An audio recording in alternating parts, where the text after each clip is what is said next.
Hi, I'm studying Holsworth and Charles Erickson's theory of psychosocial development.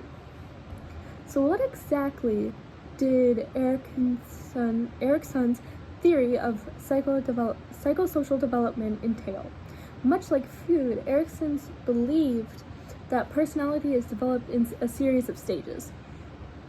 Unlike Freud's theory of psychosexual stages, Erickson's theory described the impact of social experiences across the whole lifespan.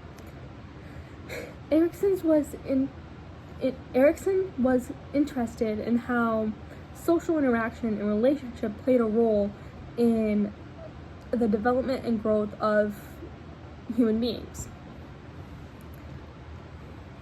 Stage 1 is trust versus mistrust. Stage 2 is autonomy versus shame and self-doubt. Stage 3 is inactivity versus guilt. Stage 4 is industry versus inferiority. Stage 5 is identity versus confusion. Stage 6 is intimacy versus isolation. Stage 7 is generativity versus stagnation. And stage 8 is integrity versus despair. Each stage of Erickson's theory builds on the preceding stages and paves the way for following periods of development. In each stage, Erickson believed people experience a conflict that serves as a turning point in development. If people successfully deal with this conflict, they emerge from the stage with psychosocial strengths that will serve them well for the rest of their lives. If they fail, though, they deal with effectively with these conflicts. They may not develop essential skills needed for a strong sense of self. Stage 1, trust versus mistrust. The first stage of Erickson's theory was the psychosocial development occurs between birth and age 1 and is the most fundamental stage in life because an infant is utterly dependent and developing trust is based on dependability and quality of the child's caregivers. Stage 2, autonomy versus shame and doubt. The second stage of Erickson's theory of psychosocial development takes place during the early childhood and is focused on children developing a greater sense of personal control. For example, like potty training. The essential theme of this stage is that a child needs to develop a sense of personal control over physical skills, in a sense of independence.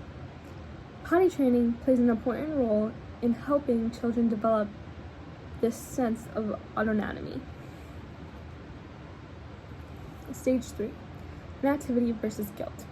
The third stage of psychosocial development takes place during the preschool years. At this point, psychosocial development, children begin to assert their power and control over the world through directing play and other social interactions. Children who are successful at this stage feel capable and able to lead others. Those who fail to acquire these skills are left with a sense of guilt, self-doubt, and lack of inactivity. Stage 4, industry versus inferiority. The fourth psychosocial stage takes place during the early school years from approximately age 5 to 11. Through social interactions, children begin to develop a sense of pride in their accomplishments and abilities. Children need to cope with new social and academic demands. Success leads to a sense of competence, while as failure is left with the feeling of inferiority. Stage 5, identity and confusion. The fifth psychosocial stage takes place during the often teenage years. This stage plays an essential role in developing a sense of personal identity, which will continue to influence the behavior and development for the rest of that person's life. Teens need to develop a sense of self and personal identity. Success leads to an ability to stay true to oneself, while failure leads to the role of confusion and weak sense of self. Stage 6, intimacy and isolation. Young adults need to form an intimate, loving relationship with other people. Success leads to strong relationships, while failure results in loneliness and isolation. This stage covers a period of the early adulthood when people are exploring personal relationships.